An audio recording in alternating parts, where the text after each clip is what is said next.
So welcome to my class, Unit 1, Introduction Statistics. And today we're going to conclude it with limitations of statistics. And in this, let me point out that the most the most important limitation of this is that it can be misused. It is like a clay that can be used to make good or bad, whatever you want to show. It can be molded in a good way or in an evil way, as you wish.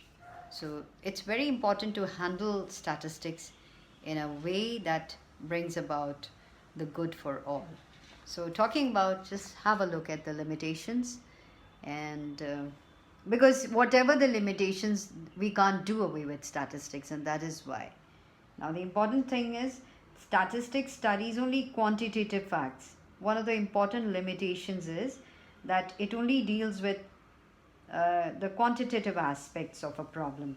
Now, qualitative phenomena, which cannot be expressed in numbers, like honesty, efficiency, intelligence, health, uh, has to be, say, converted and all that. So they cannot be directly measured quantitatively.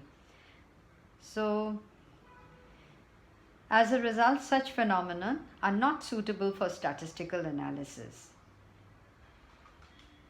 It becomes difficult. I won't say that it is not done. Of course, we do it, but it is a little difficult. Now, statistics does not deal with individuals. It deals with aggregates and not with individuals, as we've been studying. So they do not, and individual figures do not make up statistics unless we have similar figures of other persons. For example, we take statistics of monthly income of different persons in a particular organization and not the income of one particular person. So that is the difference. Then statistics results are true only on an average. So since you're studying, it's not deals with individuals, same way. So statistical results only show the average behavior. They are not universally true. For example, if we say that national income of India has been increasing at a rate of, say, 5% per annum during the last 10 years, it does not mean that it has been increasing at this rate every year. So perhaps rate of increase in income in any particular year may have been much more or maybe much less. So that is there, and so in fact we're just trying to express only broad tendencies. Unlike the laws of natural sciences, statistical observations are not error free. They are not valid under all conditions. So that again we can also talk about, say, per capita income on that. And another thing which is very important is to understand the conclusions precisely. It is very important that the circumstances and conditions under which these conclusions have been drawn should also be studied. Otherwise, they'll prove wrong. So, without reference, the results will prove to be wrong. So, when you're talking about averages, of course, they are true on an average, but again, without reference, you cannot talk about that. That's a severe limitation about these statistics. Now, fourth is, statistics laws are not perfectly accurate. So, because statistics deals with the fact that are affected by multiplicity of causes. That means many variables affect or they are the cause and effect. The effect is because of many causes. So what happens? It's not possible to study the effect of each of these factors individual as is done by experimental method. So we can't just, so this is another serious limitation.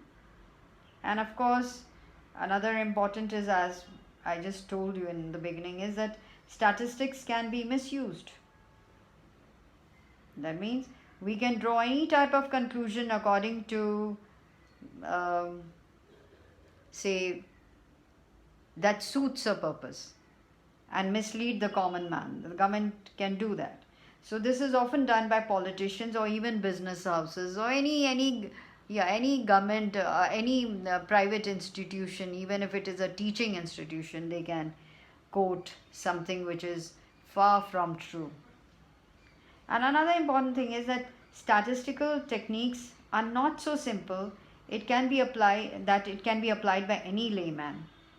Because it's complicated in nature, they can be used only by experts who possess adequate knowledge on the application of such statistical methodologies.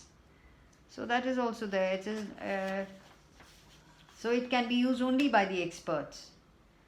So those who are ignorant about these methods cannot make really sensible use of statistics. So therefore it can be said that data in the hands of an unqualified person is like medicine in the hands of a quack who may abuse it. So in the words of Yule and Kendall, it says that statistical methods are more dangerous tools in the hands of an inexpert.